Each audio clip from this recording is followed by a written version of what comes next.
Você já parou para pensar sobre as coisas que vivenciamos, mas que para outrem não são tão aparentes? Coisas que guardamos dentro de nós e de alguma maneira não espelhamos tanto assim para outrem e não é tão óbvio. Essa é a proposta do livro Um Caminho Particular do Futuro, do autor Ricardo Mead. Eu vou deixar o arroba do Ricardo para que vocês possam conhecê-lo. Vou deixar também o arroba da editora Reformatório. Eu não conhecia essa editora, passei a conhecer por causa desse livro.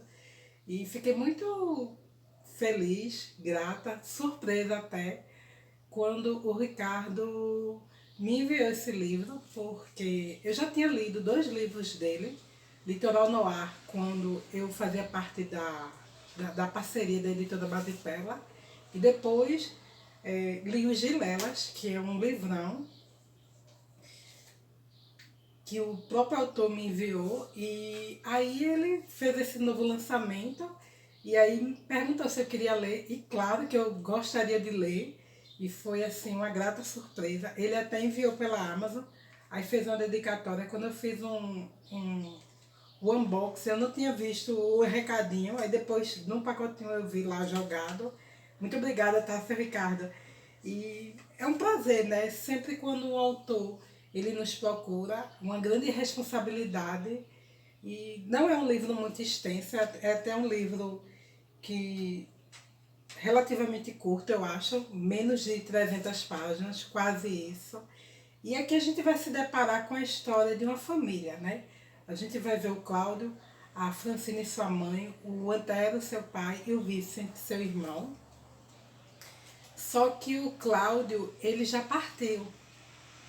E essa história não vai ser contada para nós através do olhar do Cláudio, mas através da Francine, sua mãe, que naquela vivência de luto, ela tenta puxar na memória algumas coisas vivenciadas em família e naquele sentimento mesmo de saudosismo, de luto, de ressignificação da vida, ela procura vivenciar ou reviver algumas coisas do passado e com isso se conectar um pouco ao seu filho. Um Caminho Particular do Futuro é um título que eu achei bem diferentão. Eu acho que espelha muito bem a obra lida. Inclusive, depois que eu terminei a leitura, eu falei com o Ricardo e aí ele falou um pouco sobre a escolha desse título. Eu gosto muito disso, dessa ouvida do autor, de ver sua impressão, ou ele mesmo falando do seu próprio filho, né, que é o livro, e acho bem pertinente. Mas acho que de cara, às vezes quando alguém pega esse livro, pode até pensar que é talvez uma ficção científica, um sci-fi, mas não é não. Também não é uma narrativa tão óbvia para mim, que já tinha lido os Vilelas e pensei que talvez fosse uma narrativa comum de família, mas também não é. E acho que se equipara muito mais ao tipo de narrativa e da proposta que eu encontrei em Litoral Noir. O autor ele gosta de usar o fluxo de consciência na sua escrita e eu acho que esse tipo de título se encaixa muito bem com a narrativa, né? É interessante porque a história não nos é contada com a participação do Cláudio, né? O Cláudio já partiu, ele faleceu de um CA, inclusive esse CA muito agressivo, mas que inicialmente, pelo diagnóstico, poderia ter talvez uma cura, uma resolução, não seria a retomada da. Ele poderia ter uma retomada de vida, mas ele opta por não fazê-lo. É como se ele não quisesse mais estar aqui. E isso intriga muito sua mãe, machuca. Ele também não deixa isso claro. Esse tipo de postura do Cláudio só é percebida pela Francine após a sua partida. E por isso mesmo ela quer descobrir um pouco mais o porquê da escolha do seu filho. Ela decide sair de onde mora e vai para a serra do Rio de Janeiro, numa cidade fictícia, Araranpava. E é interessante porque eu imagino toda a ambientação daquele local, de um local de serra, de um local isolado, mais intimista, né? De uma vida mais simples. E apesar de haver um desenvolvimento naquela região, se assemelha muito àquele localzinho de interior, né? De interior, em que é um comércio pacato, em que os moradores, de uma maneira geral, se conhecem, se reconhecem. O comércio, ele também não é muito amplo, então é uma farmácia, é um mercadinho, é um restaurante mais conhecido, mais popular. E aí a gente já percebe, né, que essa cidade de Araranpava, ela também dá muito espaço à fofoca, dá muito espaço a certos comentários em relação aos seus moradores, né? O Cláudio, ele é um protagonista muito cheio de camadas, e isso não ficou muito claro para mim de início, confesso, e achei que ia ser uma história realmente assim de descobertas, mas tudo muito simples, muito comum, muito óbvio, mas não foi. O autor, ele engana muito bem quando ele vai destrinchando o desenvolvimento da narrativa e desse personagem, e tudo que para mim como leitora parecia muito óbvio e pensava no desfecho X para a situação Y, não foi assim, né? É, a Cláudia, a Francine, melhor falando, ela começa a ajeitar a casa, e ela tem um caseiro, um casal de caseiros, né, que ajuda nesse processo. Ela tem um contato muito, apesar de distante, muito próximo com a sua nora, com seu netinho, e vez por outra ela os convida para estarem lá na casa da Serra. Ela tem um outro filho que mora um pouco distante, mas que ela se relaciona bem, e também ela tem essa conexão muito forte também com o Vicente, mas ela realmente vai adentrando sobre a vida de Cláudio. O Cláudio, ele, apesar de se relacionar bem com sua esposa e com seu filho, que é muito pequeno, ele era comum ele ir para a serra e não levava a esposa e o filho.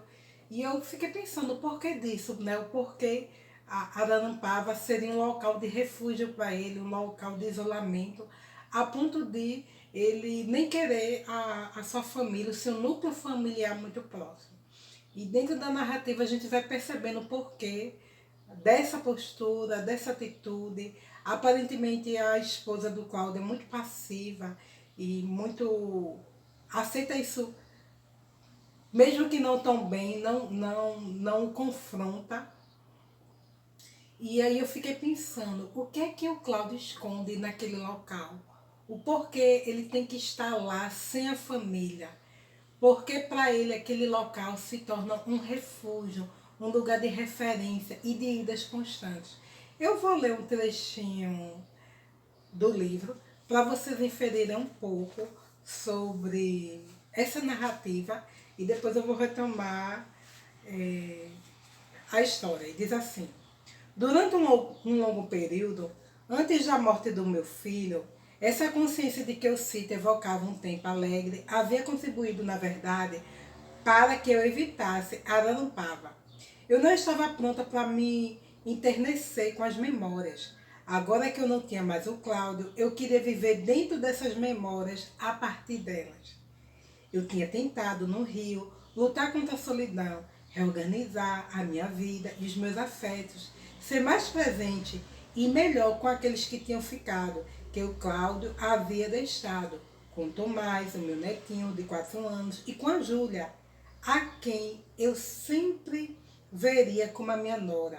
Nos primeiros meses de luto, busquei participar mais da rotina do meu neto. Ensaiei gestos de aproximação junto à minha nora. Os meus gestos não foram bem recebidos. Os meus anseios de proximidade não se concretizaram. Nem a perda do marido fez amolecer a desconfiança que a Júlia alimentava contra mim. É interessante porque existe essa barreira entre a Francine e sua nora, mas eu achei por- que por haver essa barreira, a narrativa ela ia trazer muito sobre a vida, o luto e as vivências da Francine, mas o foco não é de fato essa questão da Francine, é de fato o Cláudio. E aí o autor vai esmiuçando bem, o personagem é muito bem construído e com isso a gente vai percebendo que tudo nessa narrativa evoca ao Cláudio. O Cláudio, ele também não só tem alguns pontos cegos que não são tão aparentes em relação à sua mãe, mas também em relação à sua esposa. E é interessante porque num dado momento do relacionamento dele, ele refuta muito a ideia da paternidade. E quando a sua esposa fala-lhe que está grávida do Tomás e que eles vão ser pais, ele tem um sentimento de muita raiva, de muita frustração, muita indignação em relação a isso.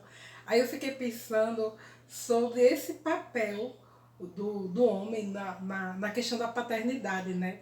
Se uma mulher ela consegue conceber um filho só, se o meio de evitar uma gestação só é responsabilidade da mulher, e porque ainda hoje a sociedade tem essa postura de criminalização da mulher, né? É como se a mulher, se ela engravidasse, fosse só culpa dela, responsabilidade dela, e como se o homem não tivesse também meios de evitar.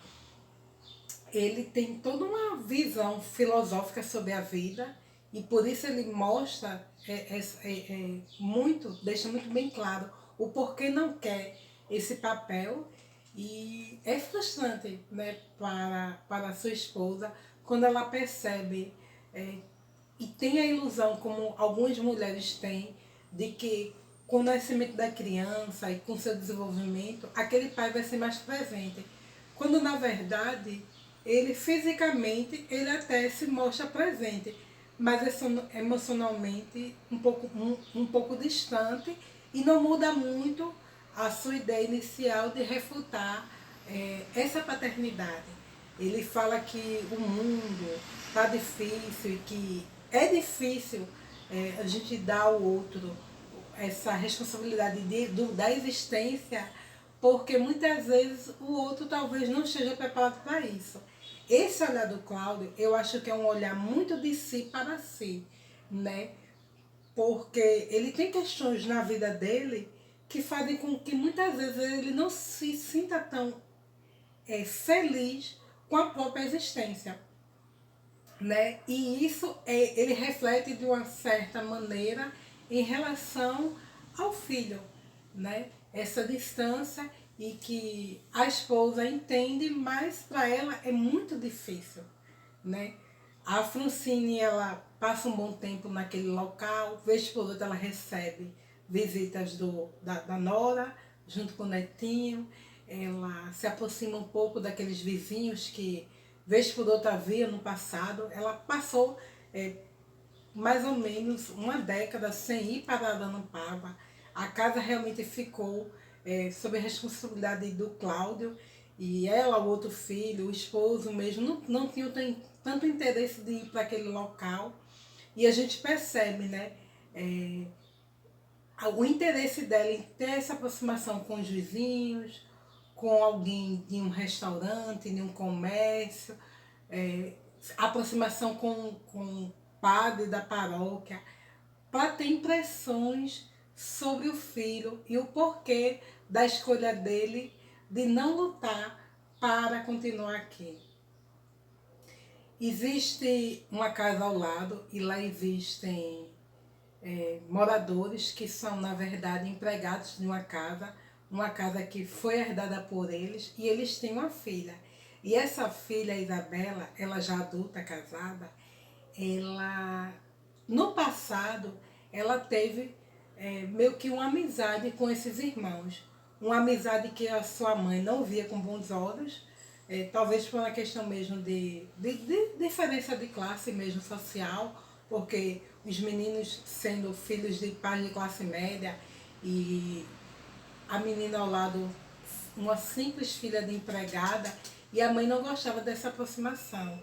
E a Isabela mesmo, ela dá recíproca no desenvolvimento da história em relação à Francine, já que ela não é bem aceita pela Francine, ela também não faz questão de ser cortês com ela.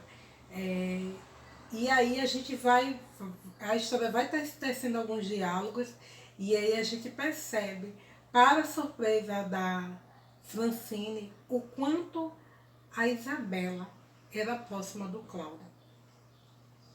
E a narrativa prossegue. Eu não fiquei tão surpresa assim, mas não entendia o porquê da Isabela, apesar de já ser casada, apesar de já ter a sua família, ela meio que fazer tanta questão de ter sua família e mesmo assim se relacionar com o Cláudio, né? Porque eu fico pensando, se o indivíduo ele tem escolhas na vida sentimental e ele é livre para escolher o que ele quiser viver, principalmente a vida adulta, né? Porque quando você é jovem, criança, adolescente, jovem adulto, a relevância e a opinião dos teus pais são muito fortes. Mas depois de uma vida adulta, eu acho que o indivíduo ele tem autonomia de escolha, de vencer as suas próprias barreiras, seus pontos de discriminação e até mesmo a sociedade que o cerca e ter essa autonomia de decisão. E a Isabela, eu percebo que ela não teve isso, né? E apesar de ser uma mulher já casada, ela se relaciona com o Cláudio. E o Cláudio também me deixou muito surpresa, porque apesar de também ele já ser adulto, a família talvez não interferisse mais nas suas escolhas, ele se prende também a esse casamento, que é um casamento para mim muito problemático no sentido do distanciamento emocional, né? Eu acho que a pior distância não é a física, a pior distância é emocional. É um casal que está junto, mas não se relaciona bem. E é um casal que tem muitas barreiras. E essas barreiras, eu percebo que o Cláudio, ele não só estabeleceu com sua esposa, com seu filho, mesmo que uma criança pequena, mas ele estabeleceu também com sua mãe, com seu irmão, talvez com seu pai. Eu acho que nessas relações diárias, com vizinhança, com amigos, na sua relação de trabalho, o Cláudio, ele se mostra muito fechado.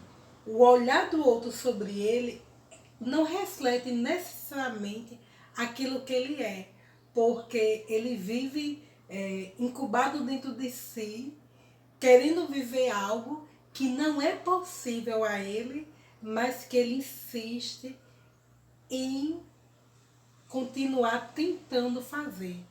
Isso se mostra de alguma maneira para ele uma prisão muito grande, e aí a gente percebe que suas escolhas se tornam um pouco uma prisão para ele, né?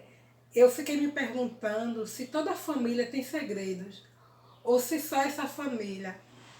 Se esses segredos, eles fazem parte porque todos os membros gostam de ter segredos, porque na obra Os Vilelas, para mim todas as famílias têm um segredo. Toda família tem um segredo.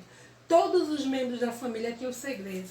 Aqui não necessariamente. Aqui o grande segredo da narrativa está voltado só para a vida do Cláudio. Então eu me pergunto, se a influência do meio familiar que fez com que ele fosse assim, ou se isso era algo dentro do âmago dele, da personalidade dele, e independente da família em que ele nasceu e da sua classe social, ele seria essa pessoa que é conservar dentro de si alguns segredos. É algo que fica a interrogação, né? E eu acho que o autor, ele infere bastante isso, ele solta isso bastante no ar, assim, para a gente pensar, né? Eu gostei muito da narrativa, não tem mais muito o que falar sobre o livro, se eu adiantar um pouco mais, eu vou falar toda a história. O Cláudio, de fato, ele tem uma relação mais próxima com a Isabela. Existe um fato, um evento na vida dessa mulher que foi o grande causador dessa aproximação, mas apesar dessa aproximação, existem entre eles barreiras, existem entre eles um relacionamento mal desenvolvido. E aí, de uma forma contraditória, não é por causa do Cláudio só, por si só. Eu vejo que é muito mais por causa da postura da Isabela, por sua escolha. Ela não quer, apesar de se relacionar com o Cláudio, ela não quer tanto isso. Ela quer viver uma vida simples, ela quer se dedicar à sua vida em família com seu esposo, mas o Cláudio insiste em se relacionar com ela, né? Uma pessoa que poderia se relacionar muito bem com sua família nuclear, com a sua família de escolha, mas com as suas relações diárias, coisa que ele não faz bem, mas ele insiste em devotar essa atenção para alguém que não quer, né? E isso é um ponto bem contraditório. Aí fica aquela questão de será que amamos de fato ou será que só gostamos de quem não gosta da gente, né? Não é que de todo seja uma percepção ou uma ideia romântica, não é isso. O Cláudio não é um homem apaixonado pela Isabela e faz tudo para estar bem com ela. Não é essa a questão.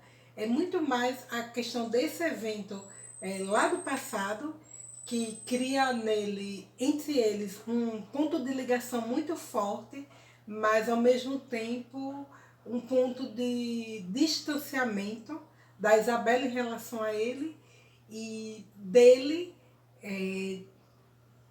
numa constante prisão por causa de suas escolhas. É um livro maravilhoso. Eu avaliei no Scooby, eu acho que eu dei nota máxima, nota 5. Inclusive, eu coloquei lá no Scooby o vídeo do autor, do Ricardo, falando um pouquinho sobre a obra, caso vocês tenham curiosidade. Mas esse vídeo também é possível ver no seu arroba, na plataforma do Instagram. E muito obrigada, tá, Sr. Ricardo? Eu gostei muito. Confesso que não sei se o autor ele costuma fazer livro seriado, se um personagem para ele se liquida naquela história e depois, ou não, se tem uma possibilidade de uma segunda retomada. Gostei muito do livro de uma maneira geral, mas senti falta talvez da fala do Cláudio, né? Eu fiquei pensando, e isso eu externei ao autor, né? Porque a gente é leitor, então o leitor ele não vai mudar a obra, ele não vai ter o poder de interferir no processo criativo do autor, mas a leitura para a gente é algo que dá margem à imaginação. E eu fiquei pensando, né? Como seria talvez essa história se tivesse uma continuidade? E aí já não seria mais o olhar da Francine sobre o filho e as pessoas sobre o Cláudio. E fosse uma narrativa em que o Cláudio mesmo ele trouxesse esse caminho particular do futuro, falando ele mesmo sobre si, dentro de uma forma regressiva, antes do evento fatídico Morte. Né? Acho que é um livro que merecia um livro 2, merecia talvez o Cláudio falando sobre tudo que ele viveu, sobre o porquê dessa prisão que as suas escolhas ocasionando na sua própria vida, fazendo com que ele não quisesse mais